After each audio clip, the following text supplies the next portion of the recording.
Happy Saturday, everybody. I hope you're enjoying that lovely weather out there in Toronto. If that's where you're based, you don't know.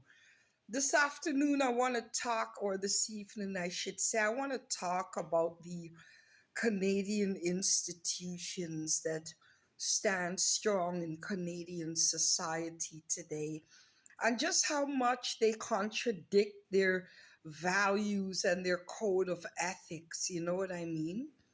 Now, Canadian institutions such as correctional services and what have you, they are set in place in society to rehabilitate those who have offended or violated Canadian laws.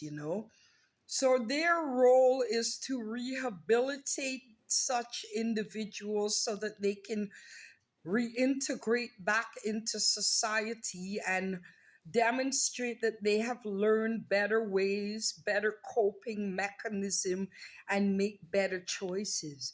Some of those mechanisms are the way that we speak to people. Now, Canada is the type of country that will go on the news and promote how much of their values and their core ethics rely heavily on humanitarianism. But when you really become exposed to places such as law enforcement and correctional services, you see that they behave worse than the individuals that the government gives them the responsibility to rehabilitate, to reintegrate into society. And it's no wonder that I would say 90% of the individuals that are incarcerated with the hopes or with the endeavor to become rehabilitated come out more hostile and angrier than what they were than before they went into these institutions. I just want to let you hear my experience calling a correctional institution. It's called the South Detention Center. Calling from the public how they uh, respond to the public. Now, I could see where they might feel they can abuse their authority with their inmates.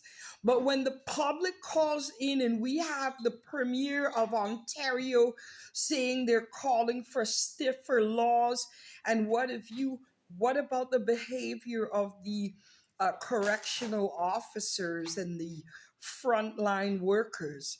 Do they not need rehabilitation?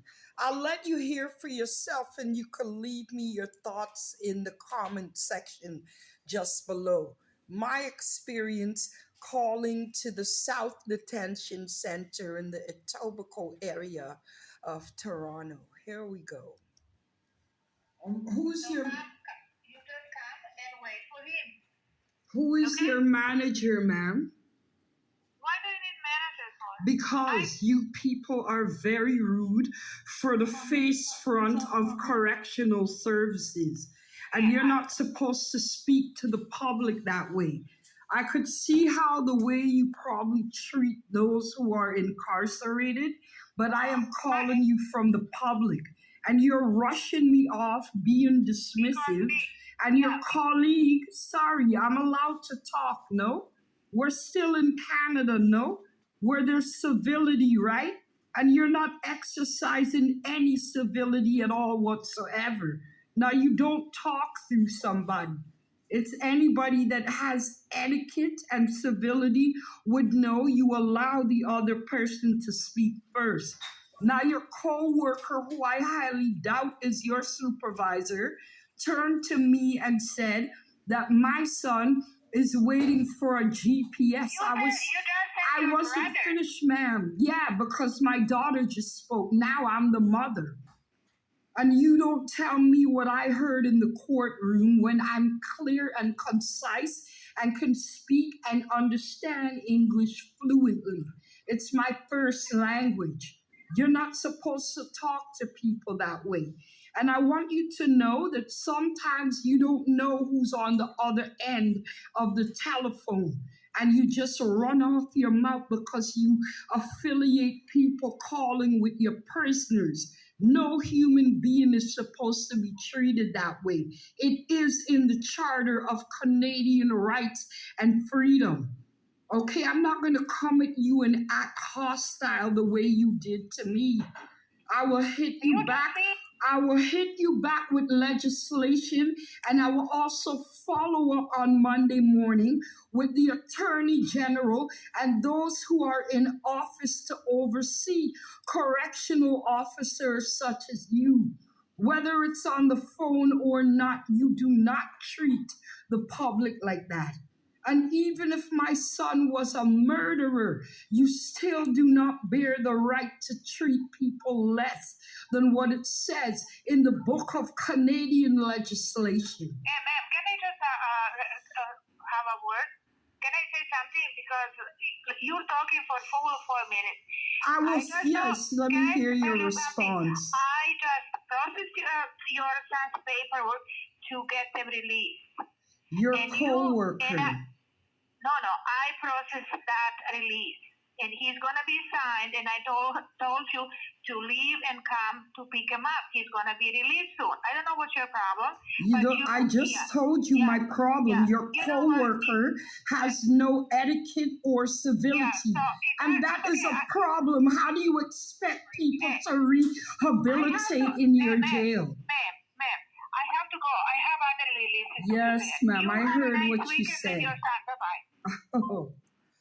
See how they handle people? No room to resolve conflict, or clearly even if they were trained in conflict resolution, I guess they must have been asleep during that part of the class. Can I tell you something? To be a correctional officer, you need to go to college for 2 years. They teach you conflict resolution. They teach you cultural competence. They teach you how to de escalate situations, crisis intervention. But do these people, the way how they respond, do they sound as if they retain what they learned? As soon as they got to put on the uniform, got a walkie talkie, a key card, and a photo ID card, they just it just put them on cloud nine, to abuse their authority. And this is what I don't understand. The Black community, we are marginalized and looked upon as savages and incapable of rehabilitation and no form of humanitarianism. But really and truly, who really are the biggest gangsters lacking humanitarianism in Canadian society? And it's so sad. I wish the Premier of Ontario could listen and hear how a correctional officer designated in our society to rehabilitate and teach people new skills and how to reintegrate into society and learn how to cope. You know what's sickening? Is that these institutions have been standing long in Canadian society, and their abuse of their authority perpetuates. You know what I mean? And especially towards Black individuals, Black Canadians. And this is why it's important, why we need to make sure that we got 500 signatures so the national petition can go before the House of Commons and these things come out. You know what I mean? It's good to let the public know what's really going on in Canada, the land of the free, because nobody's free here. Our people like me, we are not free from discrimination. We are not free from excusable verbal abuse.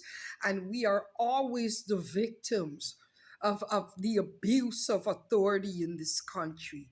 Well, there you hear it. All those who think that Canada's all about saying A, beavers, maple bacon, it's not what it's about here. It's a very hard and cold country. And if correctional officers speak to the public like that, can you imagine the fate of the prisoners? Something to think about, oh Canada.